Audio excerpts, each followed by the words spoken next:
사진을 보여드리면 좋겠는데 보여드리지 않는 것이 혹시나 해서 그래서 사진을 제가 별로 많이 안 찍었습니다.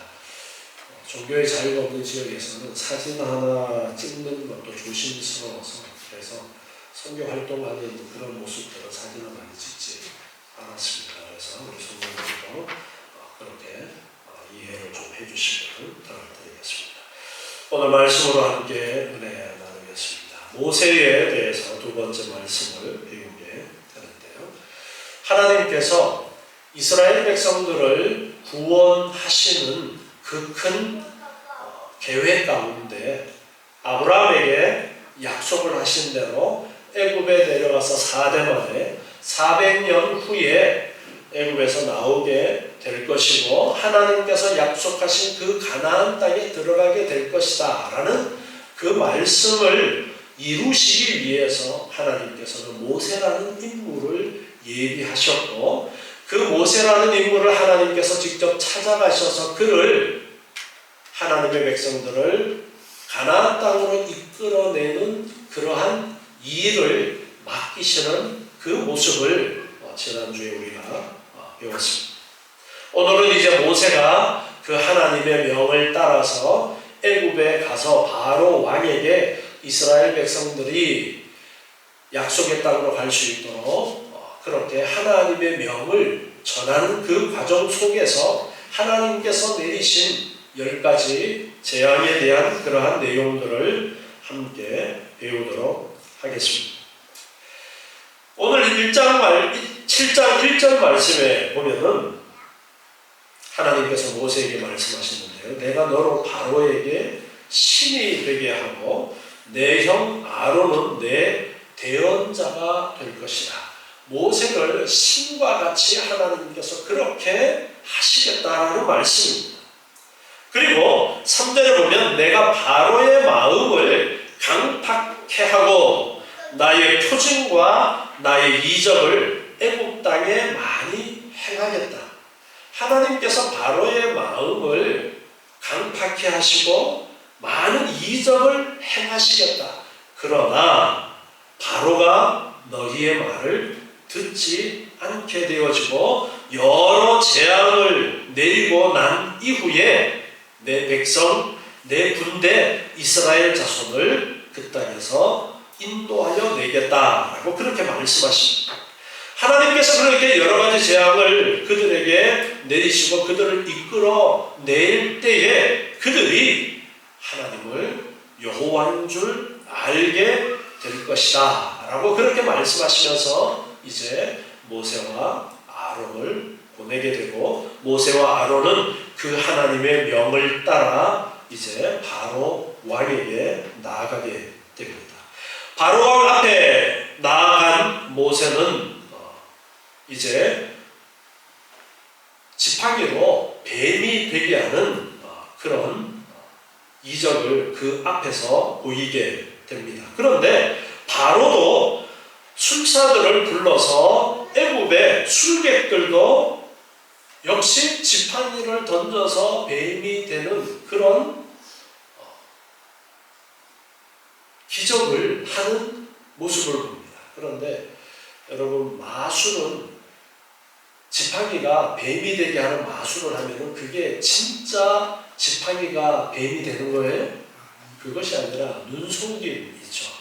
그래서 이 술사들도 그렇게 지팡이로 뱀이 되게 했어요. 그런데 7장 12절에 보면은 각 사람이 지팡이를 던지며 뱀이 되었으나 아론의 지팡이가 그들의 지팡이를 삼키니라. 그러나 바로의 마음이 강팍하여 그들을 듣지 아니하니 여호와의 말씀과 같더라. 하나님께서 바로의 마음을 쉽게 누구로 뜨리도록 그렇게 하시지 않고 그의 그 악한 마음 그대로 강팍한 대로 내버려 두셔서 이적을 보고서도 하나님의 백성들을 보내라는 하나님의 말씀에 쉽게 보내지 않는 그 상황이 이제 계속 되어지게 됩니다. 이제 이것은 바로 앞에서 지팡이가 뱀이 되게 하는 모습을 보여주었고, 본격적으로 이제 재앙이 애굽 땅에 내려지게 되는데요. 첫 번째 재앙은 물이 피가 되게 하는 그러한 재앙이 내려지게 됩니다. 7장 14절 보시면요.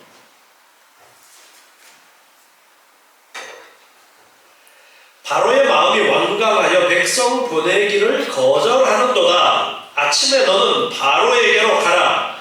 그가 물러 나오리니 너는 하숫가에 서서 그를 맞으며 그 뱀 되었던 지팡이를 손에 잡고 그에게 이르기를 히브리 사람의 하나님 여호와께서 나를 왕에게 보내어 이르시되 내 백성을 보내라. 그들이 광야에서 나를 섬길 것이니라 하였으나 이제까지 내가 듣지 아니하도다.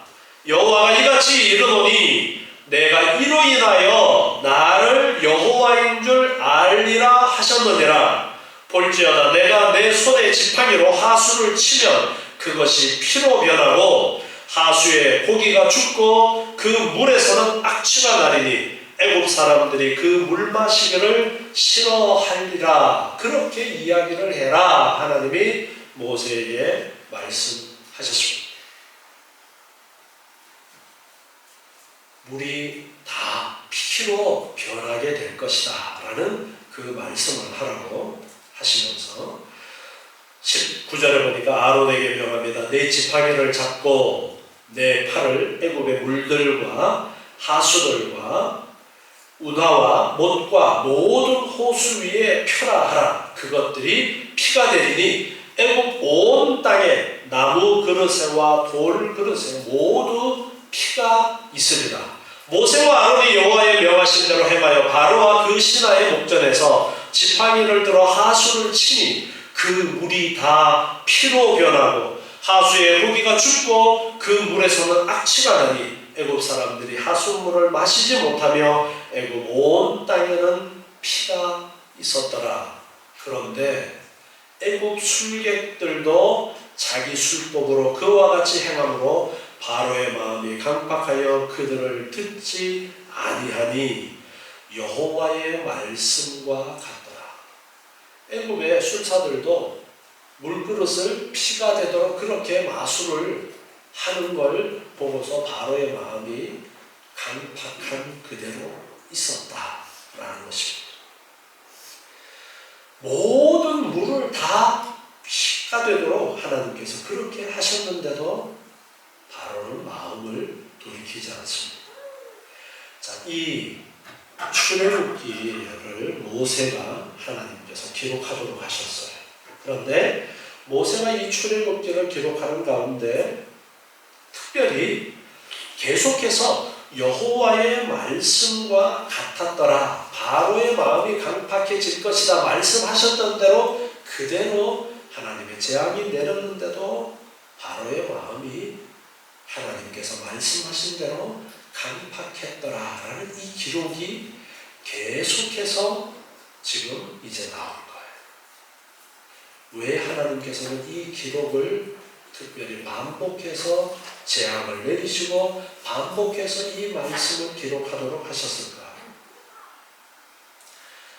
이제 두 번째, 개구리 재앙이 내려지는데요. 하나님의 말씀을 거절하면은 개구리가 온 지경을 치게 될 것이다 라고 그렇게 말씀하셨고, 개구리가 온 땅에 덮이게 되어졌습니다. 그런데도 바로는 그 말을 듣지 않게 됩니다. 12절에 보면 모세와 아론이 바로를 떠나 나가서 바로에게 내리신 개구리에 대하여 모세가 여호와께 간구하매 여호와께서 모세의 말대로 하시니 개구리가 집에서 마당에서 밭에서 나와 죽은지라. 바로가 그래 이제 희생을 드리도록 해줄게, 이 개구리 좀 없애줘 해서 개구리를 없애요. 그런데 15절을 보면요, 그러나 바로가 숨을 통할 수 있음을 볼 때에 그 마음을 완강케 하여 그들을 듣지 아니하였으니 여호와의 말씀과 같았더라. 개구리가 온 천지를 뒤덮으니까 바로가 야 안되겠다 해서 저거 없애주면은 들어줄게 했는데 개구리가 없어지자마자 다시 그 마음이 강팍해져서 백성들을 보내지 않게 되는데 하나님이 말씀하셨던 대로 되어졌다라는 겁니다. 애굽 사람들은 이 개구리를 풍요와 다산의 상징으로 간주했었습니다. 그래서 개구리 모양의 머리를 가진 여신으로 형상화해서 숭배하는 대상이 이 개구리이기도 했습니다. 그런데 온 천지가 개구리로 뒤덮이면서 큰 괴로움을 겪게 되었던 것입니다. 그러나 이제 개구리가 다 죽고 나니까 또다시 바로는 하나님의 명을 듣지 않게 되는 거예요. 다음 세 번째로는 이 재앙이 내려집니다. 온 천지에 이가 있게 되는데 8장 16절에 보니까요. 하나님께서 모세에게 말씀하시는데 아론에게 명하기를 내 지팡이를 들어 땅에 티끌을 치라 하라. 그것이 애굽 온 땅에서 이가 되리라. 아론이 지팡이를 잡고 손을 들어 땅에 티끌을 치니까 애굽 온 땅에 티끌이 다 이가 되어서 사람과 생축들 모든 가축들에게까지 올라붙었습니다. 술객들이 자기 술법으로 이같이 행해서 자기들도 이를 만들어 내려고 했지만 못했습니다. 그랬더니 술객들이 바로에게 말합니다. 19절에 보니까 이는 하나님의 권능이니이다.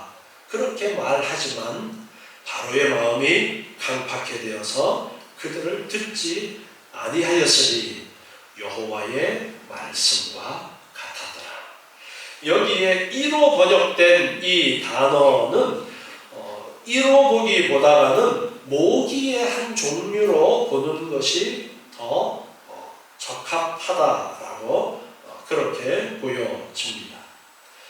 사람의 피를 빨아먹는 아주 모기 중에서도 조그마한 게 생긴 그런 종류가 있는데 그런 것을 가리키는 단어로 주로 쓰여지고 있는데요. 이것이 우리 강가나 그런 데 여름에 지나가면은 벌레가 밤에 엄청나게 날아다니는 거 여러분 경험해 보셨을 텐데 그런 식으로 온 천지가 덮였는데 그게 사람한테 달라붙고 짐승에게 달라붙어서 문다고 생각해요. 정말 끔찍하죠. 그런데 그 재앙이 내렸음에도 불구하고 바로는 그 마음이 강팍해서 듣지를 않게 되어졌는데 하나님께서 말씀하신 것과 같이 되었더라. 그리고 네 번째는 이제 파리 재앙이 내려지는데요. 이 파리는 우리나라의 질파리와는 구별되는 특별한 파리인데 열대지방에서 홍수 후에 떼를 지어서 몰려다니는 활동성 강한 그런 파리를 이야기합니다. 이 종류는 떼를 지어서 몰려다니면서 짐승들과 사람들에게 달라붙어서 무서운 병을 옮기는 그러한 해충의 일종인데요. 20절에 보니까 여호와께서 모세에게 이르시되 아침에 일찍이 일어나 바로 앞에 서라. 그가 물러 나오리니 그에게 이르기를 여호와의 말씀에 내 백성을 보내라. 그들이 나를 섬길 것이니라. 하나님의 백성들이 하나님을 섬길 것이다. 그렇게 바로에게 이야기를 하라. 내가 만일 내 백성을 보내지 아니하면 내가 너와 내 신하와 내 백성과 내 집들에 파리떼를 보내리니 애국 사람의 집집에 파리떼가 가득할 것이고 그들의 거하는 땅에도 그러하리라. 그날에 내가 내 백성에 거하는 고센 땅을 구별하겠자. 하나님의 백성, 이스라엘 백성들이 사는 고센 땅은 하나님이 특별히 구별해서 그곳에는 파리떼가 없게 하리니 이로 말미암아 나는 세상 중에 여호와인 줄을 내가 알게 될 것이라. 내가 내 백성과 내 백성 사이에 구별을 두리니 내일 이 표징이 있으리라. 그렇게 하나님께서 말씀하셨다고 전해라. 이렇게 하나님께서 말씀하십니다. 하나님의 말씀대로 무수한 파리떼가 덮치게 되어집니다. 그런데 하나님의 백성들이 사는 고센 땅에는 파리떼가 없습니다. 바로는 역시 이스라엘 백성들을 보내지 않게 되어집니다. 하나님께서 그 마음을 완강케 하심으로 이스라엘 백성들을 보내지 않게 되어지면서 다섯 번째 재앙이 그들에게 내리는데요. 가축에 심한 악질이 생기게 되어집니다. 9장 3절에 보니까요. 여호와의 손이 들에 있는 내 생축 곧 말과 나귀와 약대와 우양에게 더하리니 심한 악질이 있을 것이며 여호와가 이스라엘의 생축과 애굽의 생축을 구별하리니 이스라엘 자손에 속한 것은 하나도 죽지 아니하리라 하셨다 하라. 하나님께서 이렇게 말씀하셨습니다. 생축에 가축에 악질이 생기는데 이 악질은 무서운 전염병을 이야기를 합니다. 그런데 아주 무서운 것이어서 심하다라고 그렇게 표현하고 매우라는 그런 수식어가 붙어서 표현이 되어져 있습니다. 이 악질 때문에 애굽에 많은 가축들이 죽을 정도로 그렇게 심한 전염병이 짐승들에게 생겨나게 되는 그 재앙이 내려집니다. 그러나 바로는 그 마음을 완강하게 해서 하나님의 백성을 보내지를 않았습니다. 여섯 번째 재앙이 내려지는데 독종의 재앙이 내려집니다. 9장 8절에 보니까 여호와께서 모세와 아론에게 말씀하십니다. 너희는 풀무에 제 두 움큼을 가지고 모세가 바로의 목전에서 하늘을 향해서 날려라. 풀무에서 재를 취해서 바로의 앞에서 하늘로 날리라고 합니다. 그 재가 애굽 온 땅에 티끌이 되어 애굽 온 땅의 사람과 짐승에게 붙어서 독종이 발하게 되어질 것이다. 독종이라는 이 단어를 보면은 불에 탄다, 뜨거워진다, 끓는다 라는 그런 의미를 가지고 있는 단어에서 생겨난 단어입니다. 이 질병은 고열과 더불어서 피부가 붉게 부풀어 오르면서 극심한 가려움 증세와 함께 물질이 생기고 급기야는 고름이 흐르게 되는 무서운 피부병이었습니다.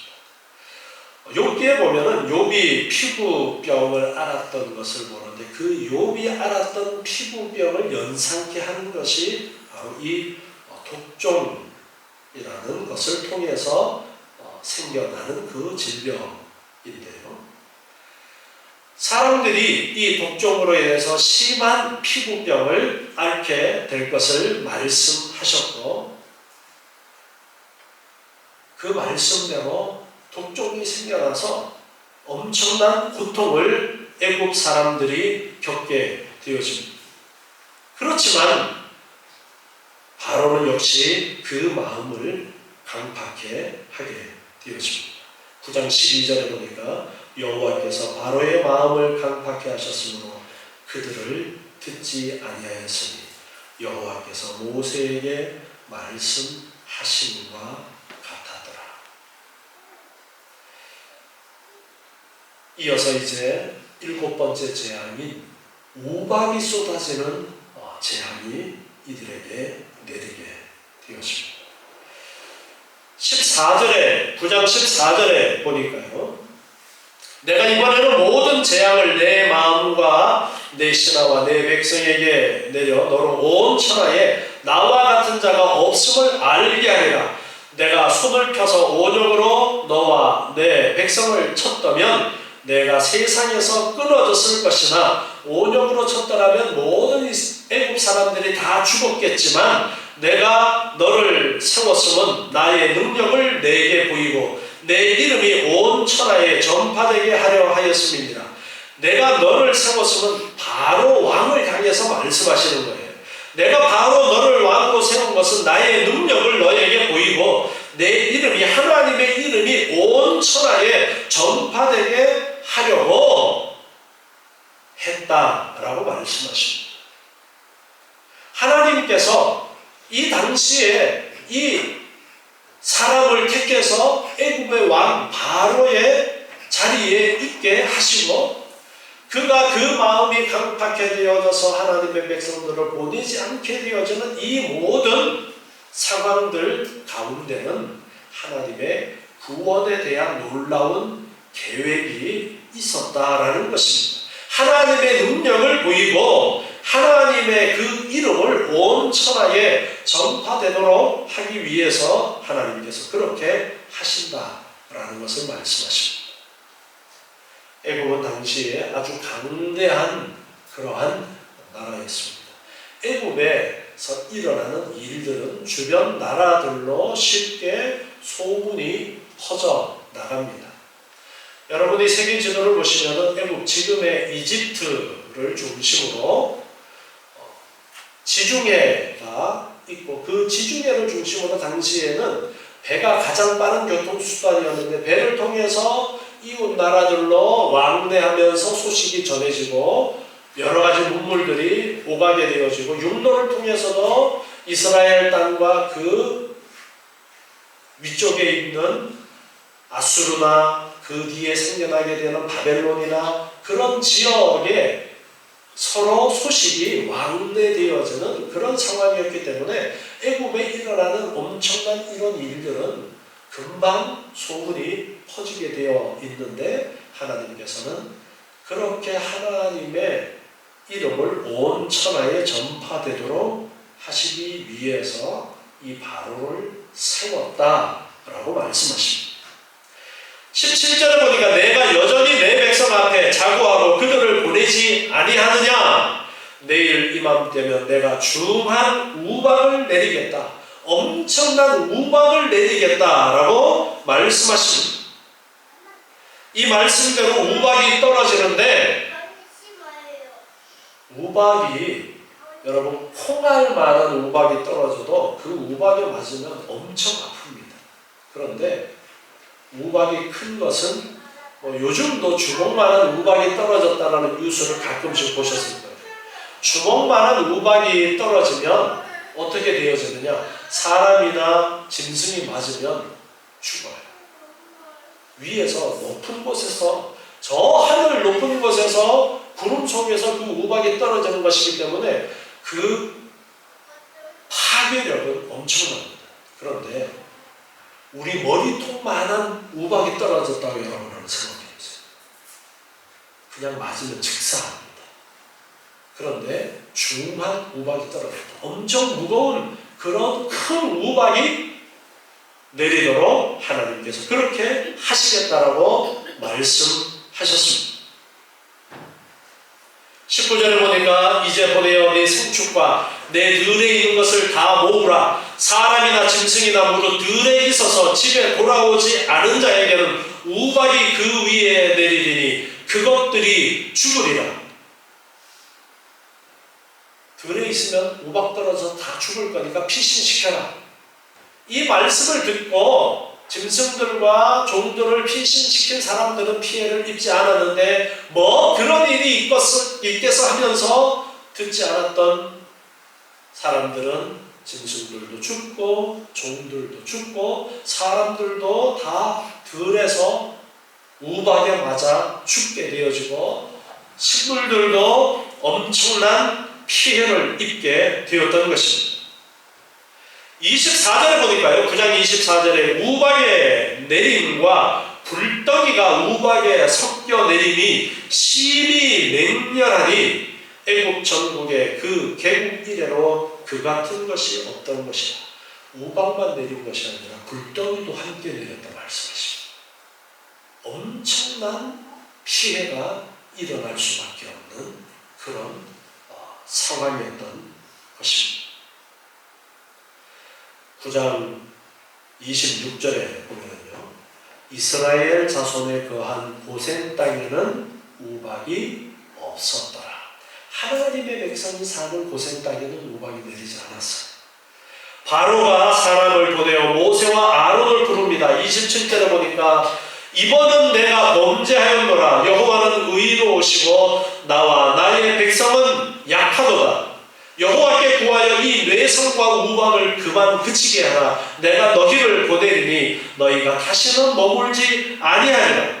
모세가 그에게 이르되 내가 성에서 나가자. 곧 내 손을 여호와를 향하여 펴리니 그리하면 뇌성이 그치고 우박이 다시 있지 않을지라. 세상이 여호와께 속한 줄을 왕이 알 것입니다. 그러나 왕과 왕의 신하들이 여호와 하나님을 아직도 두려워 아니할 줄을 내가 아나이다.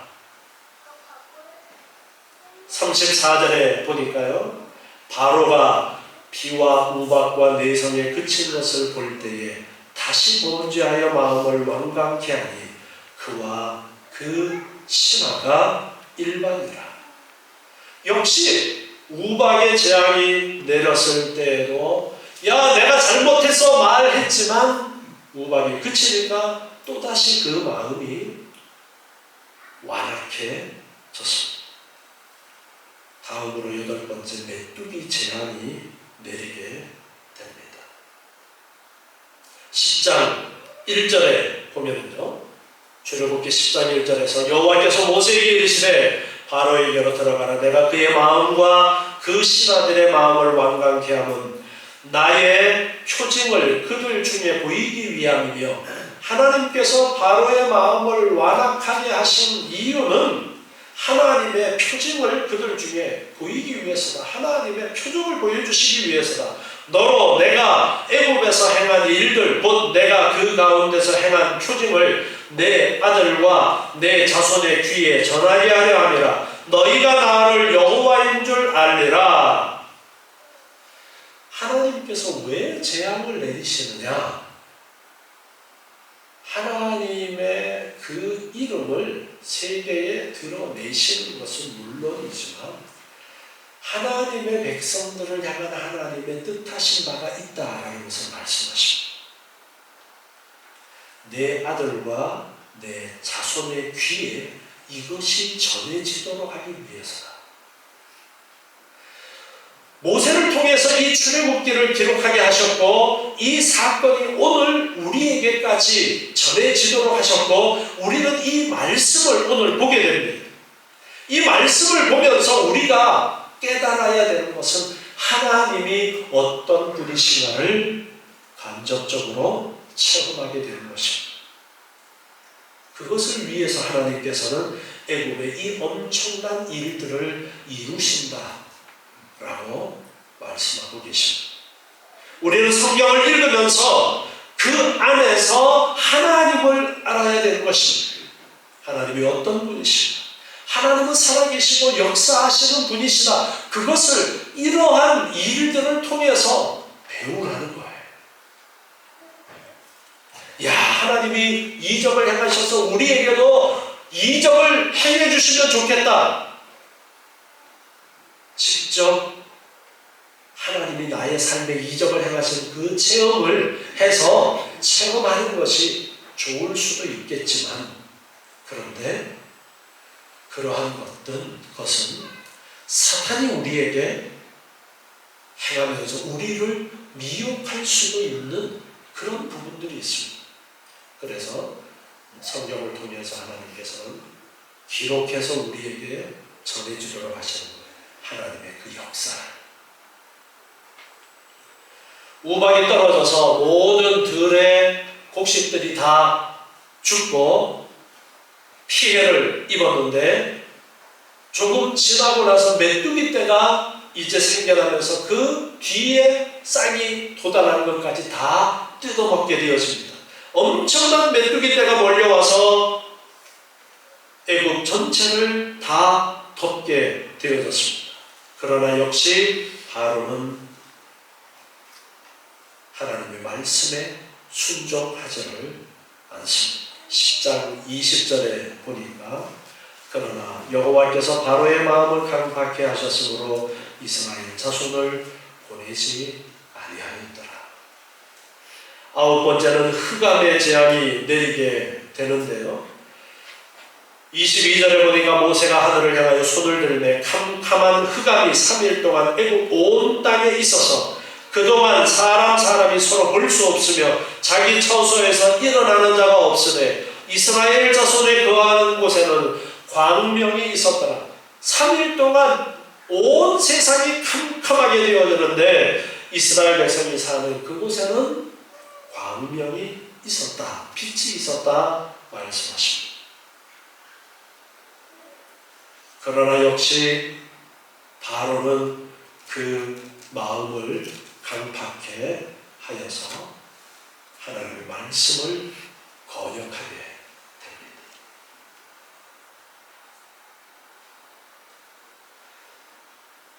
마지막 10번째 재앙은 장자의 죽음에 대한 그러한 재앙이 내려지게 되는데 그 재앙에 대해서는 다음 주에 살펴보도록 하겠습니다. 이렇게 하나님께서 재앙을 내려서 애굽 백성들도 하나님을 알도록 하시고 주변의 나라들도 하나님이 어떤 분이신가를 알도록 하시고 무엇보다가 택한 백성들을 향해서 하나님이 어떤 분이신가를 알도록 하십니다. 우리가 하나님께서 이런 이적을 행하시는 분임을 성경에서 말씀할 때에 내 삶 속에 하나님의 이적이 일어나기를 기대하는 그런 마음이 있을 수 있습니다. 여러분, 이적이 일어나는 거 우리에게 무슨 이익이 있겠습니까? 이적이 일어나서 나에게 하늘에서 돈벼락이 떨어졌으면 좋겠다. 그것이 우리에게 무슨 유익이 되겠습니까? 여러분, 로또 당첨 되면 좋겠죠. 그런데 여러분, 로또 당첨된 사람들의 이야기를 들어보면 그 당첨된 후에 좋은 일만 있는 것이 아니라 오히려 그것 때문에 가정이 깨지고 사람들과의 관계가 깨어지고 그런 일들이 많이 있다라는 이야기도 들어보셨을 겁니다. 우리가 이 말씀을 통해서 하나님이 내 삶에도 이적을 베풀어 주셨으면 좋겠다가 아니라 하나님이 어떤 분이시고 하나님이 어떻게 일하시는가를 우리는 배워야 됩니다. 하나님께서는 택한 백성 이스라엘 백성들을 약속하셨던 말씀대로 가나안 땅으로 이끌어 가시는데 400년 동안 이들이 애굽 땅에서 살면서 애굽 사람들과 섞여서 살면서 하나님을 잘 알지 못하는 그 상황 가운데 있는 사람들이 많이 있었습니다. 그런데 그들에게 하나님은 하나님이 어떤 분이신가를 이제 가르쳐 주시는 거예요. 재앙을 통해서 하나님의 백성들은 구별하시는 그 놀라운 이적을 통해서 하나님이 정말 능력이 있으신 분이시구나, 하나님은 정말 택한 백성들을 구별하시는 분이시구나, 그 하나님이 우리 하나님이시구나, 그것을 하나님은 깨닫도록 하십니다. 제가 앞에 선교지 이야기를 하면서 지금도 그 현장에서 많은 체험들이 있다라고 했어요. 그 지역에는 성경도 잘 알지 못하고 복음도 자세하게 잘 알지 못하는 그런 가운데 간단한 복음을 들으면서 그 가운데 초대교회에 일어났던, 초대교회 복음이 전파되어지면서 일어났던 그런 이적들도 많이 일어난다는 이야기를 들었어요. 그러나 우리는 성경 말씀을 가지고 있습니다. 기록을 통해서 주신 것은 더 확실하고 분명하게 후 세대들에게까지 전해지도록 하시는 하나님의 섭리가 거기에 담겨져 있습니다.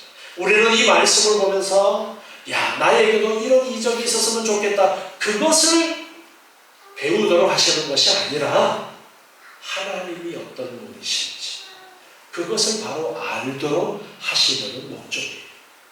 애굽에 10가지 재앙을 내리신 목적도 그것이라고 분명하게 가르쳐 주십니다.